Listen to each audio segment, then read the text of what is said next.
everyone, welcome to Build With Shreya. Today we are at the GIIC, which is happening at the XCCA, which is an amazing venue near Brandenburg Gates. And we have a really good line of guests today who we're talking to in depth around innovation that's going to happen with the Indo-German partnership coming along in more of a digital sense. So, when you talk about industrial innovation, especially in the area of mobility and industrial engineering, how do you see it going beyond the buzzword? How do you see it really being transformative to the core level? So my role at Bosch Business Innovations is not very close to home, if you don't mind me saying, meaning I'm not very much involved into Bosch's core business. My role is building the startups and spin-offs out of Bosch that would create the products of the day after tomorrow.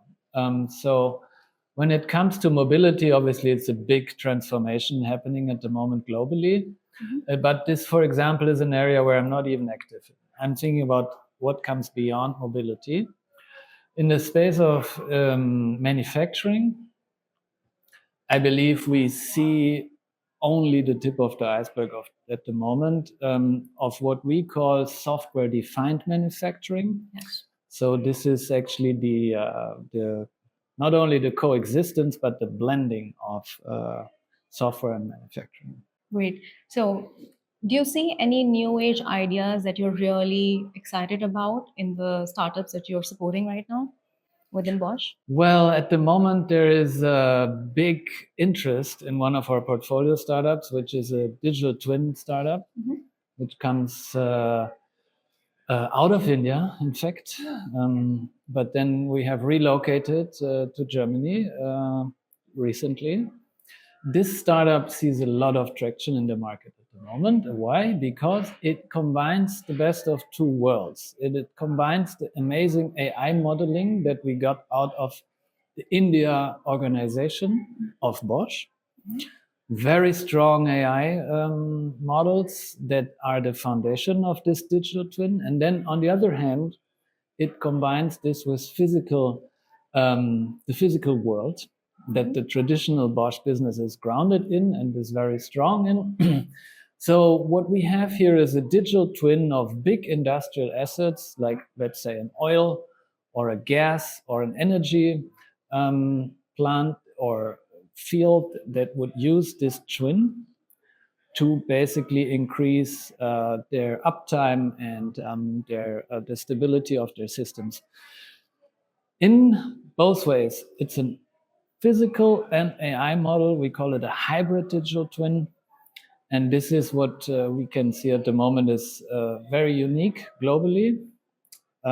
Speaking of software and hardware working together, this is a good example. I think that's a great example of the Indo-German collaboration, but within the boundaries of a company itself, like a bigger organization. Correct. Although we are now rolling it out and carving it out of Bosch. So we're now opening it up for external investors, and it will leave the Bosch mothership at the moment or very soon. So the kind of collaboration that happened within the startup that you gave an example of, you see more such collaborations being supported by the infrastructure in general when it comes to Indian and German entities involved. You see that kind of infrastructure existing outside of Bosch, and what do you think will take to have more such collaborations overall within the two countries? Excellent question. I think this event is a good start. Right? Well, I see there is a lot of, let's say, mobility on a personal level. But this kind of mobility, I don't see too much on an IP or capital level. So we need the movement of all these things, ideas, people, capital, at the same time. We need to accelerate this movement and become more strategic and structured. At the moment, I mean, Bosch has been in India present for more than 100 years. It is a well-established business relationship between India and Germany within Bosch. In fact, India is, I believe, the only Bosch company globally that is a listed company.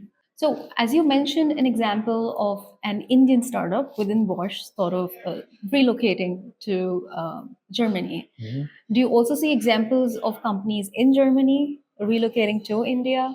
Do you see a possibility of that? And if yes, then in what kind of way can you imagine that? Mm-hmm. I believe in Germany, for example, we're very strong in traditional sectors like healthcare, medical technology, and I could see easily business being moved to India out of Germany.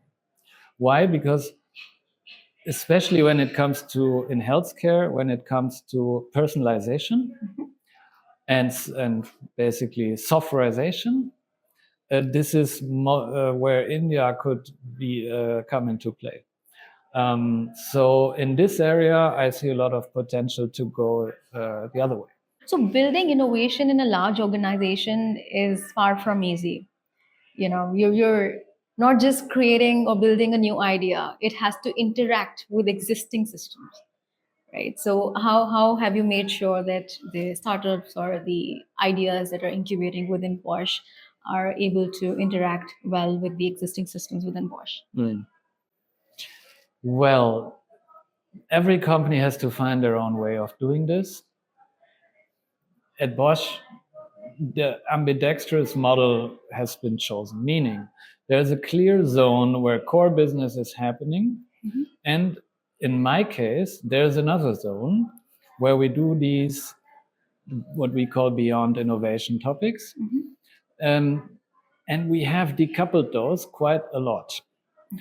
So I have not the mandate to innovate within our business divisions or units and make their business 10% more effective or efficient. That's not what I do. Mm-hmm. I build startups that tap into the value pools of the future, mm-hmm, beyond the core business. Mm-hmm. So I have a lot of freedom, mm-hmm, to operate, and I am not coupled with core business at Bosch at all. And my main interest within Bosch and stakeholder management is with the research department and with the IP department. Is with the research and the IP departments, because these are very strong and they deliver the what I call unfair advantages, the technologies of tomorrow that I can then build startups from.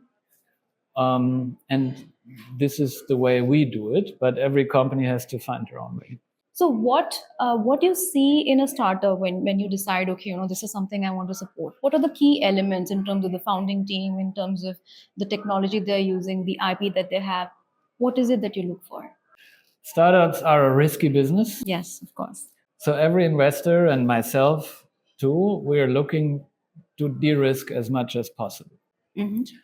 Biggest risk for every startup is the people, yes, the team. So the founding team is the most important thing I'm looking for. Mm-hmm. And then comes nothing for a long time. And then I would start looking at technology risks, go-to-markets, etc. Perfect. So it was great having you, Axel, on the podcast. Thank you. And I hope you Thanks for having me. Absolutely.